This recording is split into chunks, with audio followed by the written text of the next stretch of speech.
देवळा तालुक्यातील वखारी मनकारी शिवारात गेल्या 3 ते 4 दिवसांपासून बिबट्याच्या हालचाली सुरू असून भर दिवसा बिबट्यानं मनकारी शिवारातील भाऊसाहेब रावबा पवार या शेतकऱ्यांच्या घराजवळ भर दिवसा बिबट्याचं दर्शन दिल्यानं या शिवारातील ग्रामस्थ भयभीत झाले आहेत।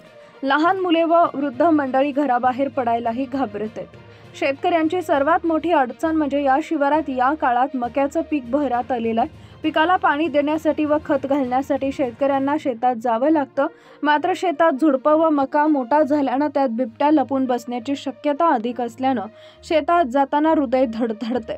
कधी कुठून बिबट्या समोर येईल सांगता येत नाही। दिवसा देखील एकटं शेतात जाणं धोक्याचं झालंय। परिसरातील लोकांनी घराबाहेर रात्री हालचाल करणे पूर्णपणे बंद केलंय।